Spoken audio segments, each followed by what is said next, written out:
Hi, my name's Jeremy. Today I'm talking about data engineering for engineering data.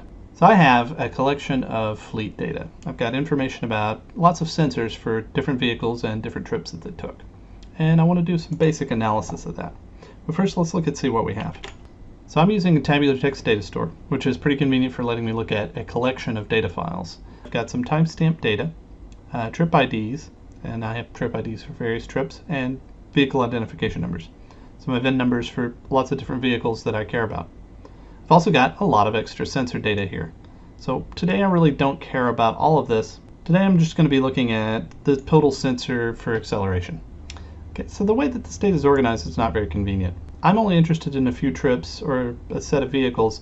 I'm going to have to filter through a lot of the data that I'm not really interested in. That's going to take up a lot of time. So if I'm doing a lot of work like this where I'm interested in just a subset of my data, what I really want is something that's structured in a way that'll let me get to just the pieces of data that I'm interested in quickly. So let's reorganize this data so that I only have to look at the data that I'm interested in. So we're going to use write-all to do this. So write-all takes tabular text data store and writes that data out to a new location. We're going to use a custom write function, which is where we're going to actually be able to do some stuff. So let's take a look at that. So the custom write function takes a chunk of data from the data store and information about the file that data came from.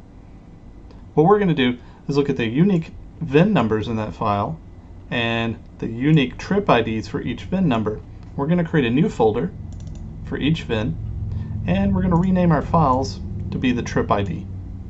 And then we're going to take out the trip ID data and the VIN number data from the files because we don't really need that if it's in the folder name and the file name. And then we're only going to write out the data that corresponds to each trip that we're interested in. All right, so let's write this out.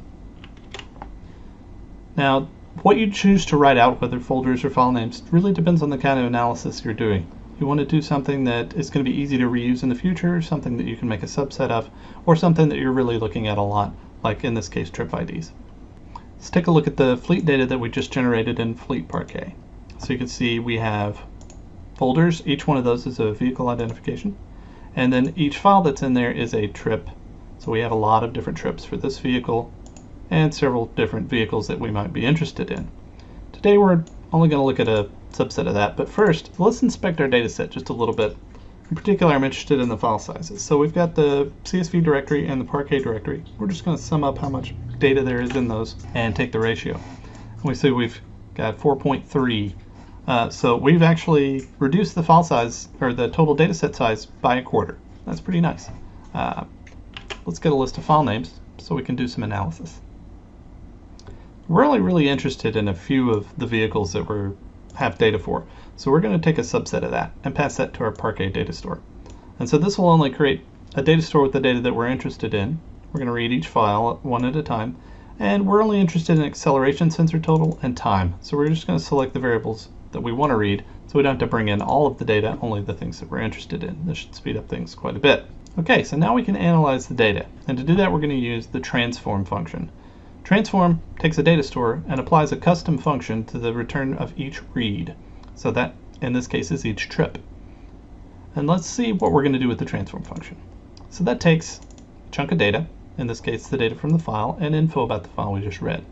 Now if you remember, we embedded the trip ID into the file name and also the VIN number into the path. So we're going to take both the trip ID and the path, and we're going to extract out the VIN. And then to do the analysis, we're going to just look at the min and max values of the time, do a difference to get the total time, and then the min and max values of acceleration. And we're going to save all that in a table.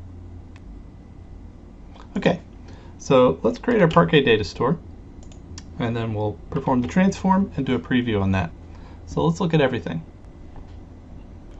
So now we have, for each VIN, we have each trip it took, its min and max acceleration and time. So next time I want to do some sort of similar calculation to this, I already have a data set that's organized by VIN and trip ID. So I won't have to do all that first work again, and I can quickly get to the results that I want. All right, I hope you enjoyed. Thank you.